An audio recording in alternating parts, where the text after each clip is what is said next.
සුබ දවසක් අපේ යාළුවෝ හැමෝටම. ඉතින් මම අද මේ වීඩියෝ එකෙන් ඔයගලන්ට කියලා දෙන්න බලාපොරොත්තු වෙන්නේ 2023 කොරියන් එක්සෑම් එකට ඇප්ලිකේෂන් එක දාන්නේ කොහොමද කියන එක ගැන. ඉතින් මේ ඇප්ලිකේෂන් එක දාන්න කලින් ඔයගලන් ළඟ ලෑස්ති කරලා තියාගන්න ඕනේ දේවල් ටිකක් තියෙනවා. ඒ ගැන නොදැනුවත් කවුරු හරි ඉන්නවා නම් අනිවාර්යයෙන්ම අපේ කලින් වීඩියෝ එකට ගිහින් බලලා එනවා නම් ගොඩක් හොඳයි. මොකද ඒවා අනිවාර්යයෙන්ම මේ ඇප්ලිකේෂන් එක දාන්න ඕනේ නිසා. ඉස්සෙල්ලාම කියන්න ඕනේ අනිවාර්යයෙන්ම ඔයගලන්ට data connection එකක් එහෙම නැත්නම් Wi-Fi connection එකක් තියෙන ස්මාර්ට් ෆෝන් එකක් හරි පරිගණකයක් හරි අවශ්‍ය වෙනවා මේකට. ඉතින් එහෙම device එකක් ලෑස්ති කරලා තියාගෙන ඔයගලන්ට පුළුවන් Google එකට යන්න.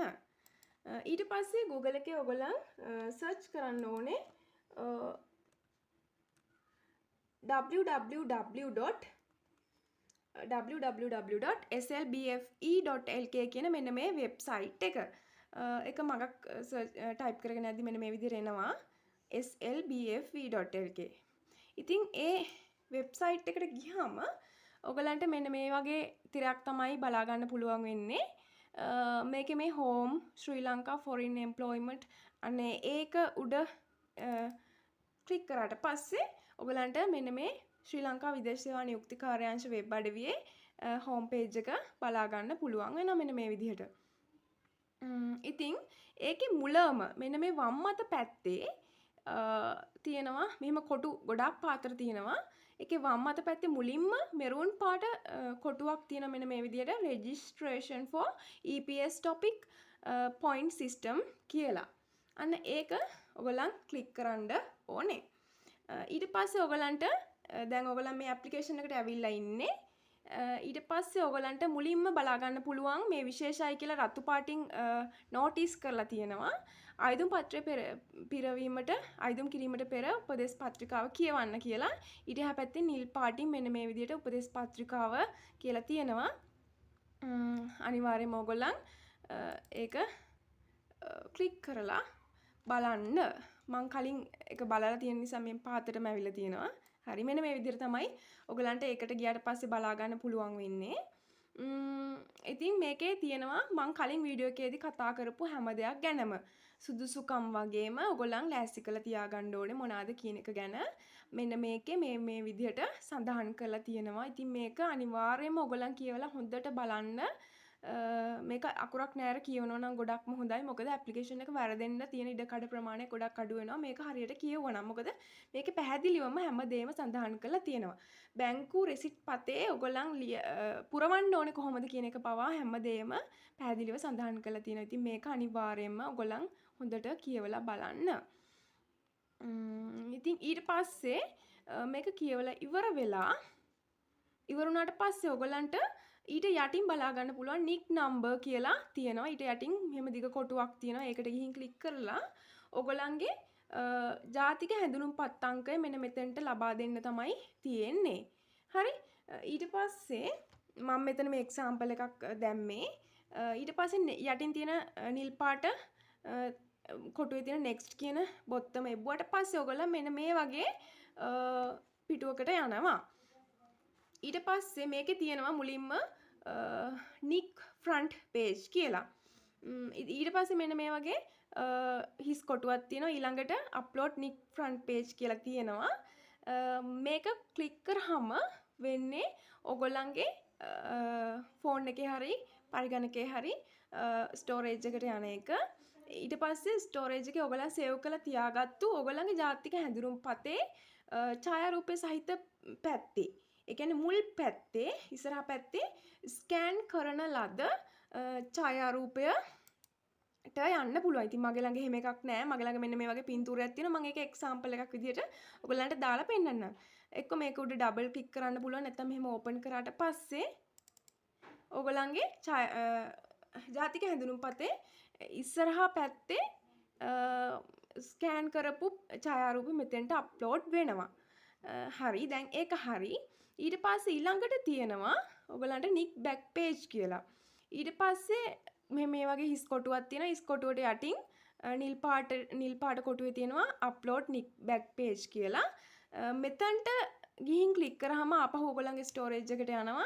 ඊට පස්සේ මෙතනින් ඔයගොල්ලන්ට හොයාගන්න පුළුවන් ඔයගොල්ලන් සේව් කරපු තැන හොයාගෙන ඔයගොල්ලන්ගේ ජාතික හැඳුනුම්පතේ පිටුපස කොටසේ, ඒ කියන්නේ පිටුපස්සේ පැත්තේ තියෙන ස්කෑන් කරන ලද ඡායාරූපය හොයාගෙන ඒකට ගිහින් සිලෙක්ට් කරාම මෙන්න මේ විදිහට අප්ලෝඩ් වෙනවා මේ කොටුව ඇතුළට.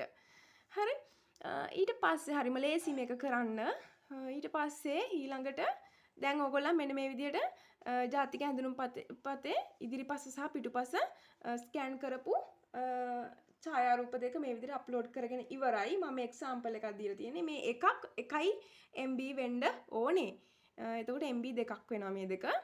ඊට පස්සේ ඊළඟ කොටසට ගියාම ඔයගලන්ට බලා ගන්න පුළුවන් personal details කියලා මෙන්න මේ විදිහට නිල් පාටින් සඳහන් වෙලා තියෙනවා. ඊට යටින් තියෙනවා name as mentioned in passport barcode කියලා. ඊට යටින් තියෙන මෙන්න මේ දිග කොටුව ඇතුලේ ක්ලික් කරාට පස්සේ ඔයගොල්ලන් මෙතෙන්ට ඇතුළත් කරන්න ඕනේ ඔයගොල්ලන්ගේ පාස්පෝර්ට් එකේ ඡායාරූපය සහිත කොටසේ ඡායාරූපය සහිත පිටුවේ තියෙන අන්තිමේට බාකෝඩ් එකක් තියෙනවා. බාකෝඩ් එකක් කියන්නේ ඔයගොල්ලන්ගේ නමම තමයි තියෙන්නේ.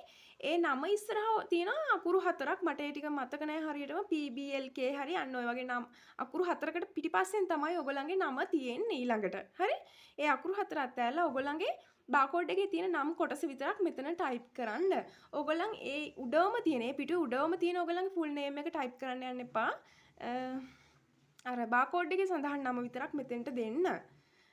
ඊට පස්සේ ඔයගලන්ට තියෙනවා name ඊට පස්සේ ඔයගලන්ට තියෙනවා මේ passport number එක ඇතුළත් කරන්න මෙතෙන්ට.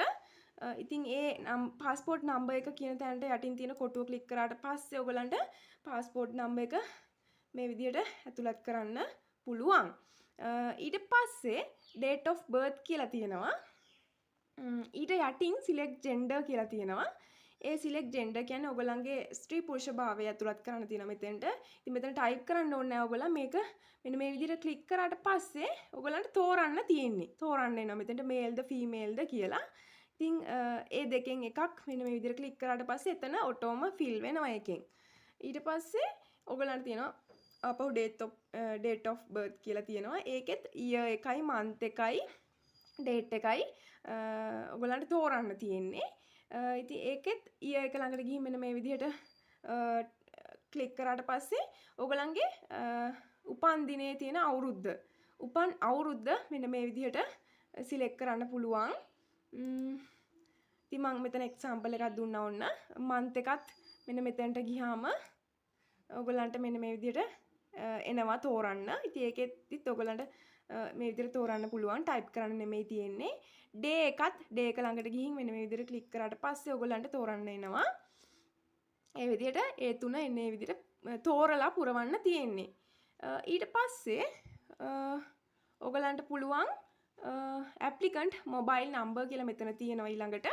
ඒකේ ඊට යටින් තියෙන කොටුවට ගිහින් ඔයගලන්ගේ දිගටම පාවිච්චි කරන ෆෝන් නම්බර් එකක් දෙන්න. මොකද මෙතනින් එහාට ඔයගලන්ව contact කරගන්න මේ නම්බර් එක තමයි පාවිච්චි කරන්නේ නැති වෙන්නේ නැති. දිගටම පාවිච්චි කරන්න පුළුවන් contact number එකක් මෙතෙන්ට දෙන්න ෆෝන් නම්බර් එකක්. ඊට පස්සේ ඔයගලන්ට address එක දෙන්න තියෙනවා. address එක line 1 කියන තැනට මේක ඔයගලන්ගේ අර උපදේශ පත්‍රිකාවේ තියෙනවා කොහොමද පුරවන්නේ කියලා. line 1 කියන එකට ඔයගලන්ගේ නම්බර් එකක් එයි මෙතෙන්ට. මෙතන ක්ලික් කරලා මෙතන අර address එකේ මුලින් තියෙන නම්බර් එකයි මුලින් තියෙන කොටස අර මොකක් හරි ප්‍රදේශයක් තියෙනවනේ අන්න එතන නම්බර් එකයි ඒ ප්‍රදේශයයි දාන්න. එතනින් එහාට එන ඒවා ටික මෙන්න මේ address line 2 කියන තැනට fill කරන්න දාන්න. ඉතින් මේ අකුරු හැම වෙලාවෙම ඔයගලන්ට අනිවාර්යයෙන්ම මේවා නම් මේ ටයිප් කරනකොට ඔයගලන් මේ ෆෝන් එකේ settings වල මේ simple අකුරු තිබ්බත් ටයිප් වෙන්නේ capital අකුරින්මයි මම දන්න විදිහට capital අකුරෙන්මයි ටයිප් වෙන්නේ ඔටෝම. ඉතින් මේවත් එහෙමයි මම මේ එක්සැම්පල් එකක් විදිහට මෙහෙම ටයිප් කරලා පෙන්නන්නම්. ඊට පස්සේ town කියලා තියෙනවා ඊළඟට. ඒ ඊට යටින් තියෙන කොටුව ඇතුලේ ක්ලික් කරාම ඔයගලන්ගේ town එක දෙන්න තියෙන එක කියන්නේ ඔයගලන්ගේ නගරය. ඔයගලන්ගේ ගම තියෙන නගරය. ඔයාලා ජීවත් වෙන නගරය. ඊට පස්සේ email කියලා තියෙනවා. ඊමේල් එක තියෙන ඊමේල් කියලා තියෙන තැනට යටින් තියෙන කොටුව ක්ලික් කරාම ඔයගලන්ට ඊමේල් එක දෙන්න පුළුවන් ඊමේල් ඇඩ්‍රස් එක. ඔයගලන්ට ඊමේල් එකක් නැත්නම් මේ ඇප්ලිකේෂන් එක දාන්න කලින් ඔයගලන් ඊමේල් එකක් හදාගෙන තියාගෙන ඉන්න ඕනේ. දිගටම පාවිච්චි කරන එකක්. ඔයගලන් කන්ටැක්ට් කරගන්න ඊමේල් එක උනත් පාවිච්චි කරන්න පුළුවන් ඒගොල්ලන්. ඒ නිසා මෙතන මේ මන්නම් මගේ ඊමේල් තියෙනවා. ඉතින් ඒක ක්ලික් සිලෙක්ට් කරාට පස්සේ ඒක මෙතෙන්ට වැටුණා. ඔයගලන්ගේ ඊමේල් එක මෙතෙන්ට දෙන්න පුළුවන්. ඊට පස්සේ contact number of relative කියලා තියෙනවා.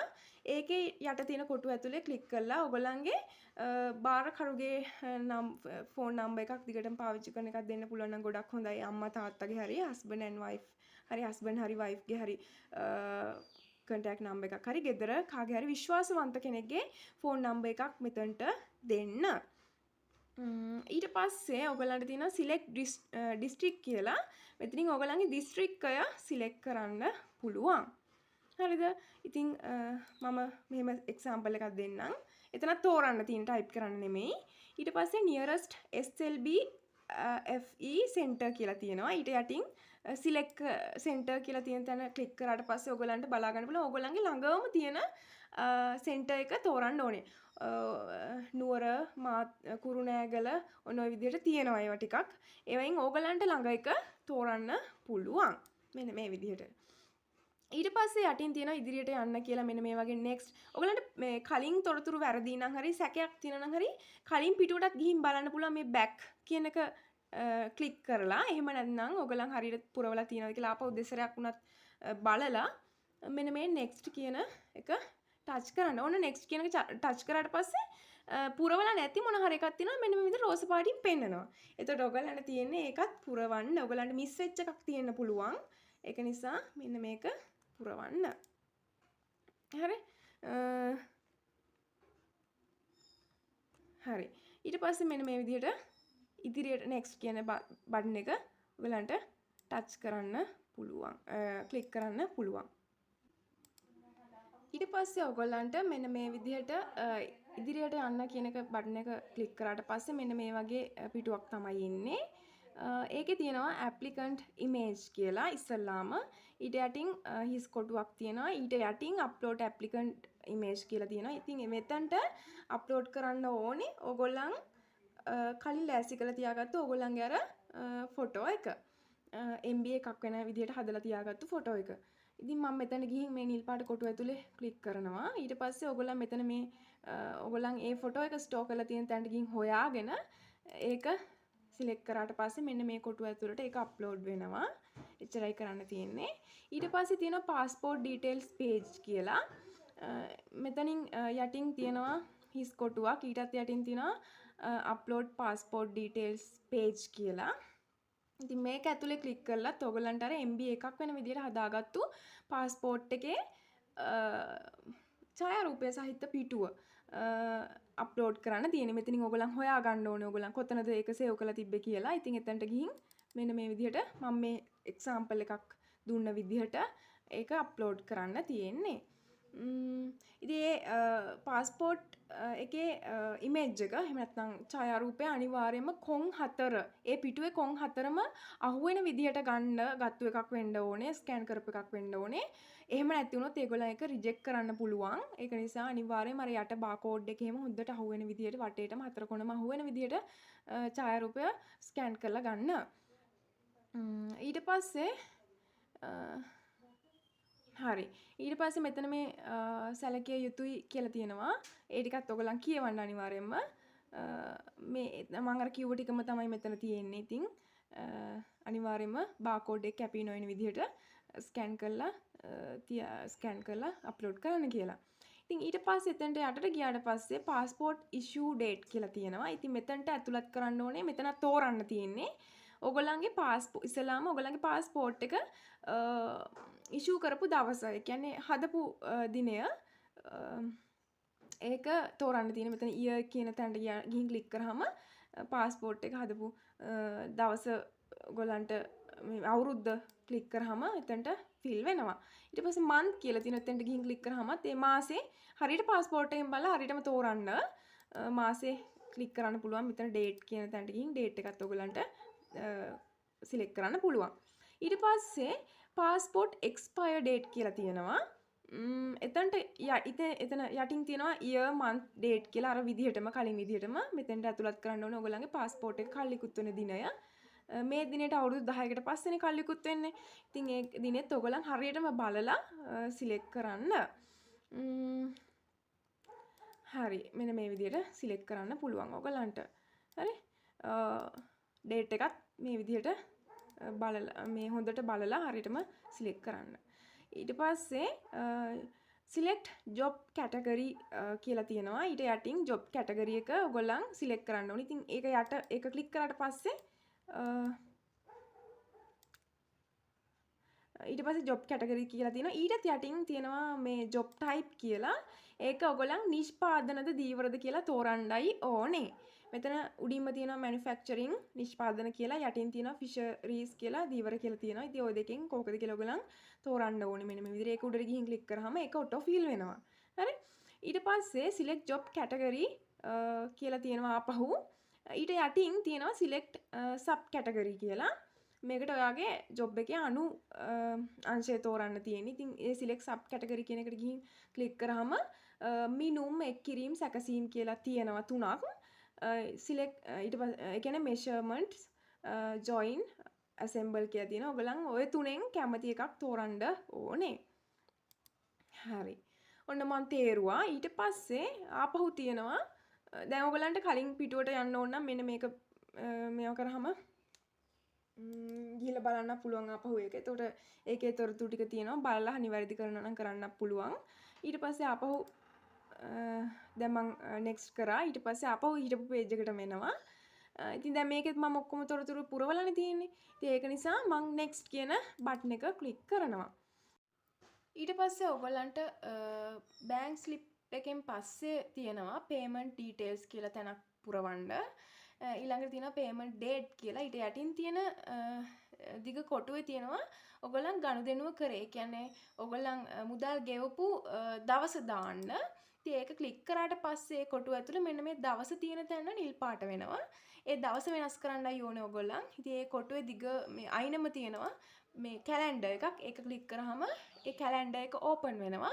ඊට පස්සේ ඔයාලට තියෙන්නේ මුදල් ගෙවපු දිනය මෙතනින් තෝරන්න. තෝරලා ක්ලික් කරන්න. ඉතින් මම 17 ක්ලික් කරා. එතකොට එතෙන්ට 17 වැටුණා. මේ මාසයයි අවුරුද්දයි වෙනස් කරන්න අවශ්‍ය නැහැ. ඉතින් ඒක වෙනස් කරන්නත් බෑ එතන. ඉතින් ඒක ඕනෙත් නැහැ වෙනස් කරන්න. ඊට පස්සේ bank name කියලා තියෙනවා තැනක්. ඊට යටින් People's Bank කියලා මෙතන තියෙනවා මෙහෙම.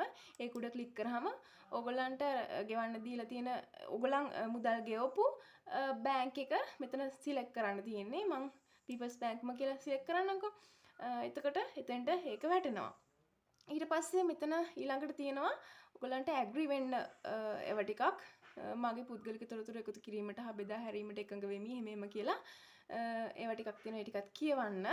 ඒ ටික කියවලා ඉවර වුණාට පස්සේ ඔයගොල්ලන් අර කලින් දාපු ෆෝන් නම්බර් එකට මෙසේජ් වෙරිෆිකේෂන් කෝඩ් එකක් එනවා. ඒ කෝඩ් එක මෙතනට ටයිප් කරන්න ඕනේ. එහෙම ටයිප් කරාට පස්සේ ඔන්න දැන් ඔයගොල්ලන් මේ ඇප්ලිකේෂන් එකේ අන්තිම කොටසට ඇවිල්ලා තියෙන්නේ. ඉතින් මෙතන ඇප්ලයි කියලා තියෙනවා. අයදුම් කරන්න කියලා නිල් පාට කොටුවෙන්. මේක ඇප්ලයි කරන්න මේක ක්ලික් කරන්න කලින් ඔයගොල්ලන්ට පුළුවන් කලින් පිටුවල ඔයගොල්ලන් ඇතුළත් කරපු තොරතුරු නිවැරදිද කියලා බලන්න. ඉතින් මේ බැක් කියන කොටුවට ගිහින් ක්ලික් කරාම ඔයගොල්ලන්ගේ කලින් පිටුවට යනවා. ඒකේ තියෙන තොරතුරු ආපහු සැරයක් චෙක් කරන්න පුළුවන්. ඊටත් කලින් තියෙන පිටුවට යන්න ඕන නම් ආපහු බැක් කරාම ඊටත් කලින් තියෙන පිටුවට යනවා. ඉතින් ඔය වගේ බැක් කරලා කලින් තියෙන පිටුවල තියෙන තොරතුරු නිවැරදිද කියලා ඔයගලන්ට බලා ගන්න පුළුවන්. ඊට පස්සේ ආපහු ඉස්සරහට යන්න ඕන නිසා මම next කරනවා. ඊළඟ පිටුවටත් ගිහින් next කරනවා. ඊට පස්සේ ආපහු මම අර අන්තිමේට හිටපු පිටුවට යනවා. ඉතින් මේක තමයි අන්තිමම තැන. ඔයගොල්ලන් මෙතනට ගිහින් මේ අයදුම් කරන්න කියන බටන් එක. ඒ කියන්නේ apply කියන මේ නිල් පාට බටන් එක ක්ලික් කරාම ඔයගොල්ලන්ගේ ඇප්ලිකේෂන් එක එහෙට යනවා. මේ ඇප්ලිකේෂන් එක කොයිම වෙලාවකවත් දෙපාරක් එකපාරකට වැඩිය යවන්න try කරන්න එපා. එහෙම වුණොත් ඔයගොල්ලන්ගේ ඇප්ලිකේෂන් එක රිජෙක්ට් වෙන්න පුළුවන්. ඔයාලට තේරෙනවා නම් මේක පුරවලා යවුවටත් පස්සේ මොන හරි වැරදීමක් තියෙනවා කියලා. එහෙම වැරදීමක් තියෙනවා නම් ඒගොල්ලන් මේ ඇප්ලිකේෂන් එක බලලා මෙන්න මෙතන වැරදි කියලා ඔයගොල්ලන්ගේ ෆෝන් එකට මැසේජ් එකක් එවනවා. ටිකක් අවධානයෙන් ඉන්න මේ ඇප්ලිකේෂන් එක යවුවට පස්සේ අවධානයෙන් ඉන්න මොන හරි වැරදීමක් තියෙනවා නම් ෆෝන් එකට මැසේජ් එකක් එයි. ඊට පස්සේ ඔයගොල්ලන් ආපහු ඇප්ලිකේෂන් එක පුරවලා යවන්න. ඊට කලින් කොයිම වෙලාවකවත් එක පාරකට වැඩිය ඇප්ලිකේෂන් එක පුරවලා යවන්න එපා. එම වරදින්නත් පුළුවන් නැත්නම් ඔයගොල්ලන් පළවෙනි පාරම හරියටම යවන්න පුළුවන් ඇප්ලිකේෂන් එක. ඉතින් වැරදුනොත් විතරක් ඔයගොල්ලන්ට මැසේජ් එක එයි. හරි මෙන්න මේ විදිහට මේ වීඩියෝ එක බලලා බලන ගමන් ඔයගොල්ලන් ඇප්ලිකේෂන් එක පුරවනවා නම් ඒකත් ගොඩක් හොඳයි. එතකොට ඔයගොල්ලන්ට වරදින්න තියෙන ප්‍රමාණය අඩුයි. ඒක නිසා මේක හරියට යවන්න පළවෙනි සැරේම හරියට ඇප්ලිකේෂන් එක දාන්න try කරන්න. ඉතින් හැමෝටම විභාගය ලියන්න ඇප්ලිකේෂන් දාන්න හැමෝටම ජය ප්‍රාර්ථනා කරනවා.